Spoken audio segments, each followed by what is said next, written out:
Are tariff hurdles the double edged sword that India needs? Short term pain that forges long term global resilience. Well, it certainly is a wake up call for India. And it's an opportunity for India to execute great reforms in the country because the country does need that for sure. See, what the tariffs do is that they are going to hamper India's exports to the US. What are tariffs? Let's say you are an exporter, I am an American importer, and I want to buy something from you. Let's say you are an Indian exporter. Let's say you are, and I'm an American importer, and I have given you a contract for $100 million worth of, let's say, watches. Completely hypothetical example. Don't take it literally, but you get the point. So you are going to manufacture $1 million worth of watches. You're going to sell it to me. Now Trump has imposed 50% tariffs on India. What that means is that the moment you send me the consignment of watches that I have paid for, the moment I receive the consignment, I'm going to have to pay the US administration, the US government, 50% of the cost of the price of my shipment.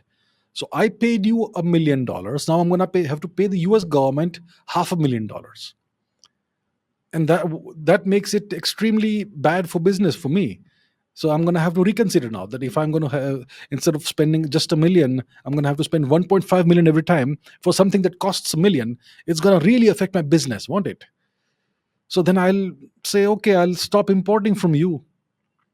It's not good business, so I'll import from somebody else, from some other country.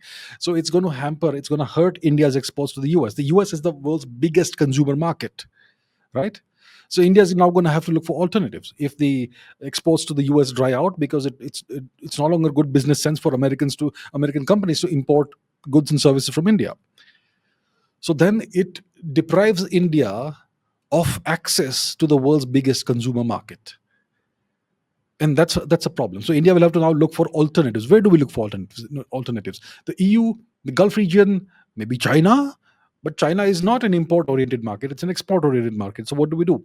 So it's gonna then one option is that we manufacture for our own population, for our own citizens, a consumption driven economy, but then our citizens are poor. Our GDP per capita is, I don't know, whatever it is, pretty low, very low. It's like African countries. It is what it is, right? So what do we do about this? For that, we need to raise our GDP, raise the earning standards, etc., of our population. For that, you need tremendous reforms. You need to boost. You need to boost the ease of doing business.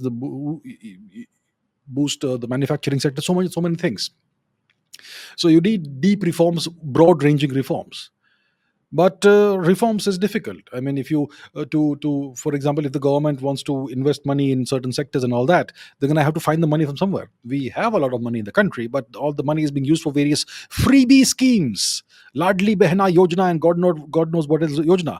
And if the government stops doing those yojanas, next election, end of story. Because the Indian public is so addicted, so hooked to freebies, that it's going to be a disaster for the government. So that's the problem that India faces. That's the problem. But India does need reforms, and this is the greatest of opportunities for India to do deep and broad reforms. And if we do it right, if the government does it right, then in the next 20 years we will hopefully be a much larger, much stronger economy. So it's not going to be short term pain; it's going to be medium term pain, like 10, 20 years. But yeah, if so India, the government of India, Prime Minister Modi has already made the choice that we will not cave into the US. We will not join the illustrious list of American vassals whose heads adorn the corridors of the West Wing. We're not going to do that. So then in that case, if we made the choice, then we need to execute the reform. So it's a great opportunity for India to execute big reforms, big bang reforms, if the government has the can do it. And if that is done, then maybe in 20 years we're going to be a whole different beast. So it's going to be a period of it's a stressful period for India for a while.